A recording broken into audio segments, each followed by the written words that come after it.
নমস্কার, আমি বন্দনা। আমার কিচেনে আপনাদের সবাইকে স্বাগত জানাই। আবারও এসে হাজির হয়েছি নিরামিষ পটলের একটি রেসিপি নিয়ে। দেখে নেওয়া যাক আজকের এই রেসিপিটি। আজকের রেসিপি নিরামিষ পটল। এর জন্য আমি এখানে পরিমাণ মতো পটল নিয়েছি। খোসা ছাড়িয়ে পটল, একটা পটলকে মাঝখান থেকে চিড়ে নেব আর পরিষ্কার করে ধুয়ে নিয়ে ফিরে আসছি। পটল আমি খোসা ছাড়িয়ে একটা পটলকে চিড়ে নিয়েছি আর পরিষ্কার করে ধুয়ে নিয়েছি। নিরামিষ পটল রান্না করার জন্য 4 চামচ রিফাইন্ড অয়েল গরম করে নিয়েছি। এবার দিয়ে দেব 2 শুকনো লঙ্কা, যেটা আমি টুকরো করে নিয়েছি।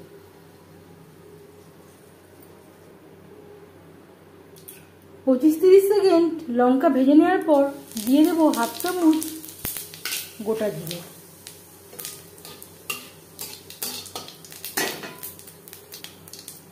জিরে শুকনো লঙ্কা ভেজে নেওয়ার পর দিয়ে দেব পটল। আমি রিফাইন্ড অয়েলে তৈরি করছি, আপনারা চাইলে সরষের তেলেও তৈরি করতে পারেন, যে কোনো কুকিং অয়েলেই তৈরি করতে পারেন।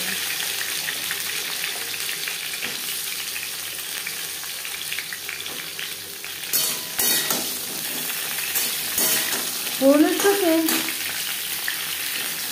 পটল বেশ ভালো করে মিক্স করে দেব। আর লাগছে এখানে আমি কিছুটা পরিমাণে নারকেল আর 1/2 গ্লাস দুধ অ্যাড করে বেটে নিয়েছি।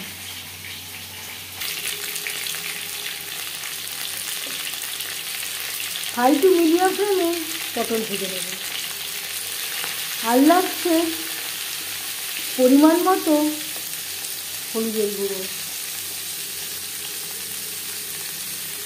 স্বাদ মতো লবণ।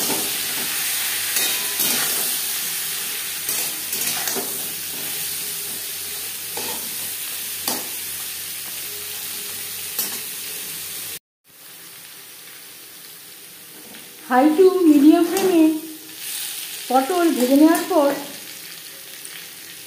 গ্যাসের ফ্লেমটাকে লোতে করে দেব।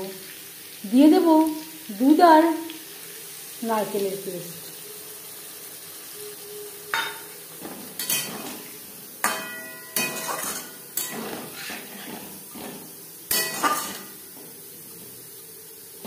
লো টু মিডিয়াম ফ্লেমে 3-4 মিনিট রান্না করব। লো ফ্লেমে 4-5 মিনিট রান্না করে নিয়েছি। যেহেতু দুধ রয়েছে তাই আমি গ্যাসের ফ্লেমটাকে একেবারে লোতে করে দিয়েছি, দুধ যাতে কেটে না যায়। এবার দিয়ে দেব 1/2 চামচ ভাজা ধনের গুঁড়ো। আর লাগছে 1/2 চামচ ভাজা জিরের গুঁড়ো। ধনের গুঁড়ো, জিরের গুঁড়ো পটলের সাথে বেশ ভালো করে মিক্স করে দেব। মিডিয়াম ফ্লেমে আরও 2-3 মিনিট রান্না করব। এবার দিয়ে দেব জল। জল কতটা অ্যাড করবেন সেটা সম্পূর্ণ নির্ভর করছে আপনার উপর। এখানে আমি একটু গা মাখা মাখা ঝোল রাখবো। মশলার সাথে পটল বেশ ভালো করে সুসিদ্ধ হয়ে গেছে। 3-4 মিনিট রান্না করব। 4-5 মিনিট রান্না করে নেওয়ার পর চেক করে দেখেছি সামান্য পরিমাণে লবণের প্রয়োজন আছে। দিয়ে দিলাম স্বাদ মতো লবণ। আর দিয়ে দেব সুগার পাউডার। আমার কাছে তৈরি করা ছিল তাই আমি ব্যবহার করছি। এর পরিবর্তে আপনারা দানাচিনিরও ব্যবহার করতে পারেন। গ্যাসের ফ্লেমটা বন্ধ করে দেব। আমি আর গরম মশলা ব্যবহার করলাম না। এই রান্নাতে যদি গরম মশলা ব্যবহার করতে চান খুবই সামান্য পরিমাণে গরম মশলা পাউডার অ্যাড করবেন। খুব বেশি অ্যাড করবেন না, যেহেতু আমি ভাজা জিরের গুঁড়ো ধনের গুঁড়ো অ্যাড করেছি।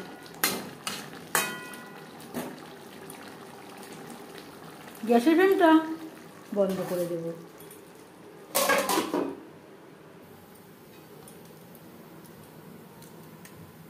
পাঁচ মিনিট আমি স্ট্যান্ডিং টাইমে রেখে দিয়েছিলাম। নিরামিষ পটল রেডি সার্ভ করার জন্য। এভাবে নিরামিষের দিন তৈরি করে রুটি বা ভাতের সাথেও সার্ভ করতে পারেন। এই রেসিপিটি কেমন লাগলো অবশ্যই জানাবেন কমেন্টের মাধ্যমে। যদি এই রেসিপিটি ভালো লেগে থাকে লাইক করবেন, শেয়ার করবেন, সাবস্ক্রাইব করবেন আমার চ্যানেলটিকে, বেল আইকনটা প্রেস করে দেবেন। যখন আমি নতুন ভিডিও আপলোড করব তার নোটিফিকেশান সবার আগে আপনার কাছে পৌঁছে যাবে। আপনারা সবাই অনেক অনেক ভালো থাকবেন। এই ভিডিওটি দেখার জন্য ধন্যবাদ।